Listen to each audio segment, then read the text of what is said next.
Have you ever been hit with the feeling where time just stops whilst making the most difficult decision of your life? I have. It's the most pressurizing, stressful, and scariest decision I've ever made, but somehow I managed to make the right choice. Now, let me just say, it was a very, very, very narrow escape, but first things first, I'm a prison security officer working at a very dark but highly facilitized prison in Detroit. I'd have to say about half of hell's spawn dwells there. The worst criminals you could ever imagine have decided to converge onto one place. That place just happens to be here. Now let me tell you, this place is the most fucked up grim hole that you could ever imagine. Think of a place with barely any rules, inhabited by unruly citizens. This is it. It turns into a prison you never thought you'd be. Your mind becomes easily desensitized and corrupt over its course of a month or so. The least cringeworthy crime somebody has committed here probably was aggravated assault on multiple accounts. Oftentimes, me and the other guards would try to find someone who had the lightest charge, or rather, the lightest charges, when we got bored. That was only if there were no child molesters to beat the shit out of for fun. Prison fights were on a daily basis, riots were on a monthly ritual, and many of us wondered how the hell we survived before we upgraded. We became so uptight. We are authorized to fire upon anyone who caused any misconduct to try to keep things in order. At least before we have to fire a shot. It really messes with your head and it makes you forget about proper ethics and reason, especially after you've seen guards shoot prisoners just because they didn't like them. The cells got darker and colder the deeper you got into the facility. Some of them even make you wonder if they are even supposed to be in a hole in a cell. He oftentimes traveled here since the prison fills up pretty quickly, while the older ones take leave. The deepest hall is an ambience of dreadful darkness. The occasional rat would squeal, and it could be heard throughout the echoing chambers of the hall. The stereotypical moisture dripping sound were present. You could even sometimes hear prisoners screaming and pitching a fit while losing their sanity. Just the feeling of the hall gave you creeps. It was cold and able to send a chill down your body no matter how many times you've been down there. There was, however, one strange room we've noticed at the end of the halls. It was in the depths of the cell block. It seemed to have an old steel bar for a handle and 4 strange looking locks. There was a very faded square that used to be a sign. I never knew what it once said, neither did any of the other guards. The only letters I could make out were O-O-R at the bottom right corner. Nobody knew what that had ever been in those doors, except for a few of the highest ranking officials. Some of us even had questioned the door. They were all told the same thing. That is classified. A rumor leaked out that dead bodies were being made into a tomb settled in there, but it wasn't solid enough for most of us to believe it. We all knew that there wasn't something right about that room. Today, a major prison riot broke out.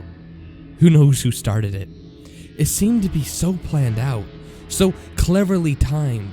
3 guards were almost killed instantly with a giant mob of orange suits attacking everyone else in sight. Some had the smell of almost useless weapons, which escalated into bigger ones and much more dangerous ones. The guards' batons were taken and used to bash doors into their heads. A few of them somehow salvaged some firearms and were using them against us. The guards in the more populated rooms had absolutely no chance. There were many groups wandering around, either trying to let out other prisoners or find an emergency gun cache. It was hidden very well in the facility, but it wouldn't go undiscovered for long. It could eventually be found, especially with the determination of the prisoners. I ran into one of the very top secret rooms, which was open but deserted.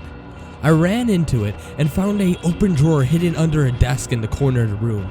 There was a key, but it wasn't like any key I've ever seen. It was like a skeleton key, except the studs were shaped like thunderbolt-like patterns. There was a note next to it that said, "Warning, authorized use only for this key, or lethal force will be used." I instantly knew what it was used for, and I ran for the depths of the jails, while dodging the incoming prisoner blows. I managed to throw a deadly nose break on one of them, and I slammed another.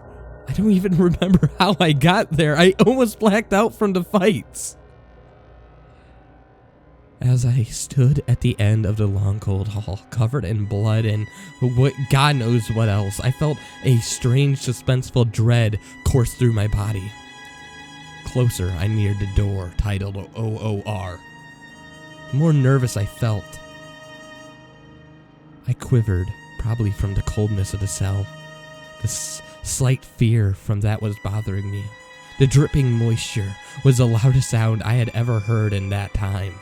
I felt lightheaded, wondering what I was about to experience. However, I did not have much time. Whether I was going to hide in the room or bunker in for safety, I needed to get in. So I placed the key into the locks. It required effort to awkwardly twist the key. Each one had a loud breaking sound as they were unlocked. I paused and I felt very uncomfortable. I knew this had to be done. I grabbed a metal handle and I pulled. It didn't budge. It required a lot more effort to be opened. It scraped against the ground and slowly creaked open, steel grinding against the tough linoleum floor. It produced an eerie, echoing, cracking sound, and then I went in and closed the door behind me. Until there was only a crack. It was dark. Pitch dark. Even though I could barely see from the crack in the door, all I saw was the black. The room seemed to be spacey enough to spread out your arms without touching a wall. I felt for a switch, a lever, something, anything to produce a little light. I felt a little string attached to something above me, and I pulled it. An old-fashioned metal hanging light shone above. There, in front of me, was a steel cylinder. It was not only locked with a safe wheel and 4 strange-looking locks, but it was bolted shut. Like it was never meant to be opened. Then the answer to all of my curiosity to what was in the room came upon me. I saw a metal peephole. It was locked closed. It was placed about 3 feet above my head. Just to let you know, I am 6'1", and the cylinder towered over me. My height only reached half of that of the cylinder, meaning that it had to be at the very least 12 feet high. I found a key laying out on a steel drawer nearby that I didn't notice due to the dark display that I had been fantasizing about for the longest of times. I placed the key into the peephole lock to see if it would work and open. To my surprise, it fit perfectly, and it took off the lock. And I took a deep breath. This is it. No turning back. I slowly slid the peephole open. I felt like I couldn't move any part of my body beside my head. I immediately saw 2 dim, scared eyelids inside. Both eyes were not only scared, but had clear, previously cut, gashed down the middle. I froze for a second. Then after a bit, I said, hello? The eyes opened swiftly without warning. Those eyes were unlike anything I had ever seen. One was discolored as if it was a blind eye. The other was a blood red one. He responded with only a very deep voice that came from deep within his belly. Yes? Hello? I was too scared to even move. Not only were the eyes scary to look at, but the feeling of dread was upon me. You awake me for what reason? I honestly don't know. The prisoners, they all revolted, man. They overpowered us, and the only place I could go was here. I'm so sorry, but... The inevitable deaths have come upon you. You only have one choice. The power and the creepy feeling of his voice was enough to make you tremble in fear. No amount of steel could protect you from that type of cold-hearted attitude. Who are you? 959. Why do they keep you locked up in this chamber, if I may ask? Behind you. I was shocked and scared shitless. I was certain that there was actually someone behind me ready to kill me with their bare hands. And then when I turned, there was a metal cabinet nearby. I walked over to it, noticing that my feet were shaking, and then I opened it. Inside, there were many files. Open it. Geez, alright. I opened one file named Crime Scene Photos. Instantly, I was disgusted and grew sick to my stomach. One of the pages read, 12 victims, squatter home cellar. Next to it was a picture of bodies impaled through the mouth and out the... Oh god, they were upside down, stripped, bloodied, bearing almost no layers of skin, flailed like a sick, demented episode of Game of Thrones. Some of them had absolutely no teeth, but bloody gums squeezing onto the poles. Their eyes were rolled back into their heads, and some of them were facing directly at the camera. The bloodshot whites of their eyes displayed the pain and agony they must have went through. Behind them, there's a message written in blood on the cellar concrete wall, reading, "Penance." I've had never seen such a revolting picture in my entire life. That's when I turned towards the prisoner. You did all of this? They deserved it. I looked deeper, and it showed a picture of a cell from the prison. There was so much gore on the cells. I remember overhearing about this incident from the prisoners, but I didn't know if it was actually true. There lay two of what seemed like dead inmates on the ground, and one of them was nailed to the wall with a long metal piece from the bed. They were so terribly mangled, and that they couldn't even been recognized as humans. Oh my god. Oh my god, this actually happened? It's true? Yes. I looked at the other files, attempting to look for more information on this sick fuck. I read that his real name was unknown, but his famous alias seemed to be the Karn. His guessed age was about 30. He was a massive, hulking 7.1 feet tall, weighing about 304 pounds. I couldn't believe it. Taking on someone of that magnitude would be impossible without enough firepower. His early life was completely unknown. He has 103 confirmed murders, although he potentially committed and has claimed to do 170. Skipping along his biography, he apparently killed many known criminals.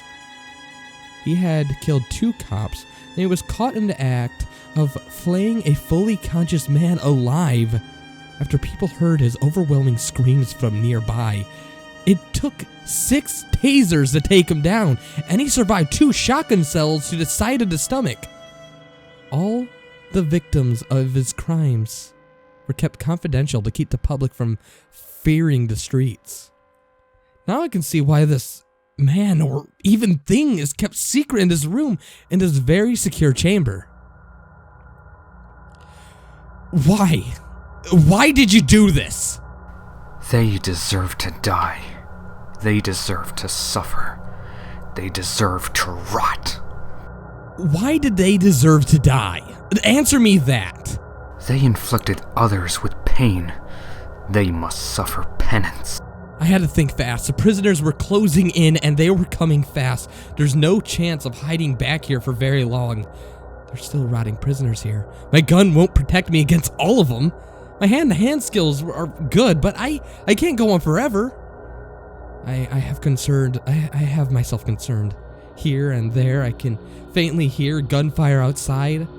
The last possible choice I could have is to release this prisoner.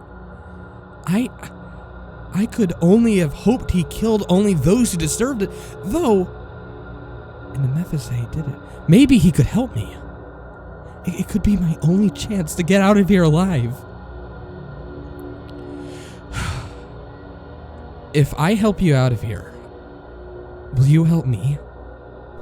No. I will help the ones who could be victimized by those heaps of meat. Does that include me? does it?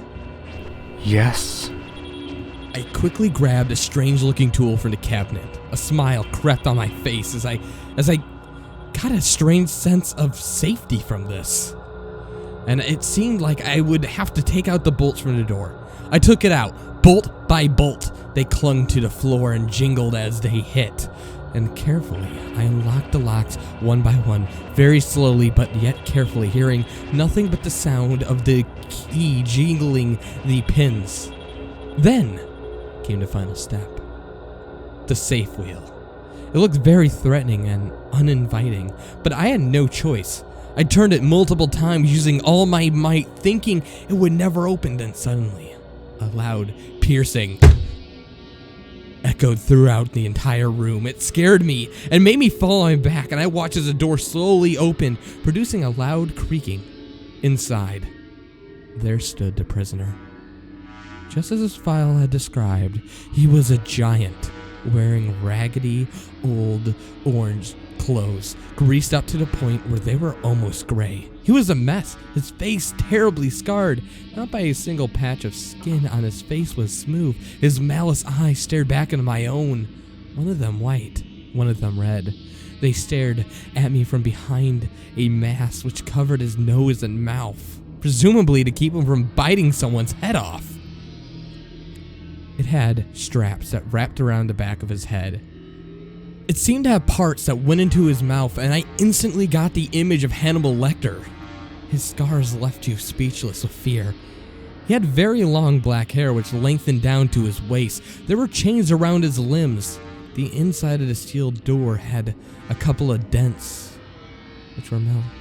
They were made by a human being somehow. I thought to myself, how would I unchain him without freaking the hell out? But just then, he fucking broke the chains right out from his chamber. Just like that, a human being ripping chains out of a chamber with ease. He stepped out of the chamber. His boots produced a loud thump that you could feel on the ground. He then towered over my head, and he came up to me, staring at me in both of my eyes, into my soul and past it. He was extremely enraged. I felt so frightened I couldn't move. I was shivering throughout my body. I wouldn't dare budge or twitch.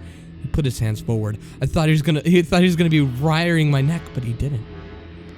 He was showing his handcuffs so I could unlock them. And I did so for him. He then slowly sidestepped out of the way and just kept staring at me with a look as if he wanted to do nothing more than gouge my own eyes out. But he slowly turned and went his way. He opened the door with almost no effort and thumped down the cell block. I watched him as he made his way down. All of a sudden, two prisoners arrived around the corner and darted for the block. That proved to be the biggest and last mistake of their entire lives. I immediately saw the card and just froze. But worse than ever, they must have known about the incident in the cell. They were too shocked to budge, their eyes widened. Unexpectedly, the giant drew the back of his hand and backhanded the first into the side of the other prisoner's head.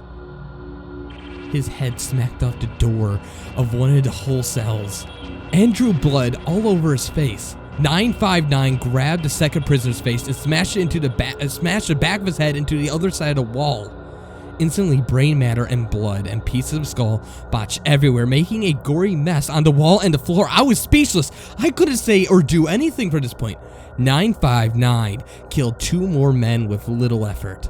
By the time I collected myself and regained what was left of my sanity, a few minutes later I started down the hall towards the direction of that 959 went. It wasn't long before the commotion in the prison went from angry riots to blood-curdling screams and cries for helps and pleas for mercy and groans of agony. I saw the remains of prisoners scattered all around. Could a fucking man do this with his bare hands? As the halls and rooms grew smaller, all I could see were bloodied, fragmented, covering orange clothing. Some were impaled on the bars in the same fashion that I saw before. Ripped off the cell doors, gunshots fired, but it seemed that nothing but the screams could be heard. I ran towards the path of dismemberment, limbs and corpses. Not a single life was spared. No quarter, no warning. No mercy. Every prisoner was grotesquely murdered in cold blood. One of them was hung over a railing by the pair of their own orange pants. The only bodies that weren't mangled as badly as the orange suits were the guards. Most of their corpses were intact. The one that was still alive was scared shitless. Maybe, just maybe, he was saved. When I caught up to 959, I could see him stomp on a prisoner's head, squashing it like a fucking grape. He was pulling a prisoner off by the guard's neck, and he picked him up and he slammed him against the wall and squeezed until his neck made a loud cracking noise, his eye almost bulging out of the socket. He was killed instantly. Another inmate attempted to rush at 959 with the butt of a shotgun, and he ran into his back, but it barely even budged him. In response, prisoner 959 turned around and grabbed his gun. The inmate tried to punch him in the face, but he blocked it with his right hand, grabbing it, breaking it at the elbow with his left, dislocating it. The inmate screamed in pain, then 959 proceeded to bludgeon him with a shattered boneless pulp that the shotgun had until it broke apart. He then shoved the barrel into the inmate's abdomen. And that's when a hiding prisoner attempted to grab me from behind. I turned, elbowing him in the head twice, and I bent over to grab his right leg. I rolled forward and pulled back as hard as I could, dislocating his limb. There was no chance of him getting up. However, Karn didn't think the same thing, and he grabbed the prisoner's intact left leg and straightened it and crushed it into his body. The prisoner screamed in pain and agony from the shock. 959 walked on like it never even fucking happened. Me and the other guards were able to get the situation situated as we could once SWAT arrived. However, once they made it, 959 was long gone. Prisoner 959 has never been heard of since. He has disappeared without a trace. There are no signs.